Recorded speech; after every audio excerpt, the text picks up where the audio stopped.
The day after Sandy. Next. CapeCast.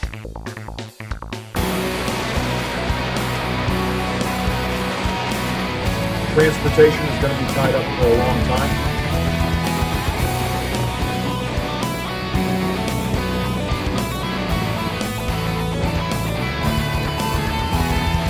Superstorm Sandy slams Cape Cod. What a day it was. One of the casualties, this dockhouse at the Hyannisport Yacht Club.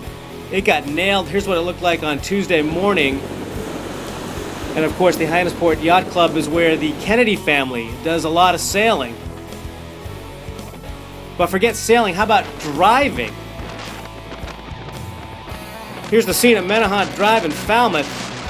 And just about underwater, that car is gonna make it. They close this road shortly thereafter. Trees come down, they gotta go somewhere. How about into the Chippa, like in the movie Fargo? Here's a little cleanup in Falmouth going on. Cue chainsaw.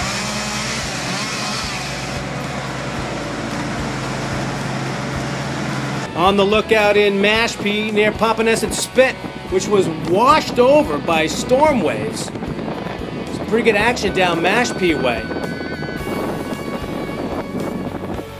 Sandwich, the boardwalk underwater. Have you seen that before? I haven't. That looks a little gnarly right there. No fishing for crabs today.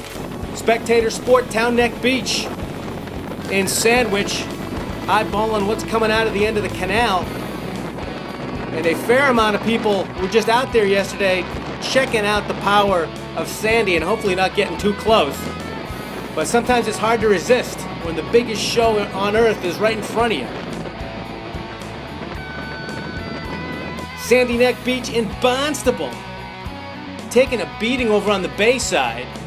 And those are big waves for the bay, just showing the power of this storm as it rolled in on Monday.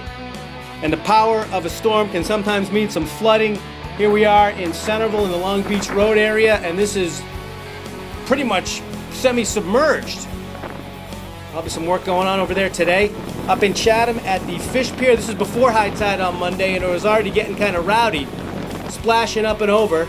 And on a nearby road in Chatham, it's almost time to put the periscope up as you're driving. Cut to Koch Pinnacle Landing in Chatham, and man, there's not much more room for water, but it keeps on coming. On the Outer Cape, it's sign-shaking sandy weather here at Newcomb Hollow Beach. Cut up to Ballston Beach and this odd, strange, semi-stinky sea foam blowing in, and the sand was blowing like needles, but people came to watch anyway. I saw people wearing goggles that they bought at the hardware store. Then what's this? Maya Beck and Wellfleet back at Newcomb Hollow doing some kind of fitness routine as the storm rolls in behind her. She's almost sailing right off that fence.